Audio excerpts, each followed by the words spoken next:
in this Advent and Christmas season, we have been trying to tell the whole story that leads to the birth of Jesus. And by the whole story, we mean going maybe all the way back to the very beginning. 2 weeks ago, as we celebrate our Advent pageant, that's where we started, with stories from the Hebrew Bible that for we who have Christian faith suggest to us the birth of Jesus. Last week, we heard the story of Jesus' birth from the perspective of Joseph, more or less, as Matthew tells it in his gospel. And on Christmas Eve, we heard another version of the story as if remembered by Mary and told by Luke. That story about shepherds and angels and a secure if uncertain birth. Later on, next week, we'll tell more of that story about Magi that appear. And unusually this year, way in February, we'll tell one more Christmas story about two elders named Anna and Simeon who welcomed the child in the temple. And today, too, we're telling a little bit more of that whole story, this time going back to Matthew. But this story is not one that we hear or want to tell too often at Christmas, because it's part of the whole story that's quite sad. So sad, in fact, that if you look in your bulletin, you'll notice there are 3 verses missing. A story so terrible that someone, whoever made the list of readings, said, maybe this one's not safe for church on Sunday. We've been filling in the blanks of the Christmas story for several weeks now, but today someone has inserted a blank where there's a story. A story about a very powerful king so worried about his power that he was willing to send his soldiers against a baby, and not finding that baby, found other ones. Not a story we like to tell on Christmas. And even the story that's there is a harrowing story. A story of a family that had to get up in the middle of the night and run. That had to get away as fast as they could. Who crossed through deserts and over rivers and maybe over a sea to land in a country where they did not know if they would be welcomed.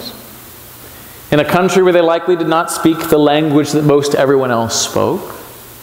And in a place that they probably looked and dressed a little bit different than their Egyptian neighbors. Even when they came back, they had to go into hiding for fear that the son of that first king might hear about this child again and put him in danger. Now, Matthew has a reason for telling the story this way. Primarily, he wants us to know that in his imagination, Jesus is the new Moses who brings a new law. And so as the new Moses has to go down into Egypt and come back again. And even the first Moses was a baby who was in danger from a certain powerful king that was afraid of losing his power. And so Moses also had to be hidden away. Now, whether it happened this way for the Holy Family, it is a part of Jesus' story because it is then and now a part of Israel's story. And when we tell this story, it becomes part of our stories too, no matter how harrowing the story of our own family's migration to this country was. We are also a story of holy families that move from place to place. Which is why, for me, I think it's important today that we fill that blank back in and have the courage to tell the whole story of Christmas again, as uncomfortable as it might be.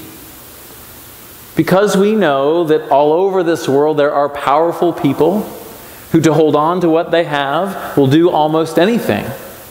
Will create situations that drive families and children away, that put people into hiding, and that remind us that the political refugees of today and those who flee other kinds of violence, the Holy Family experienced that same kind of thing.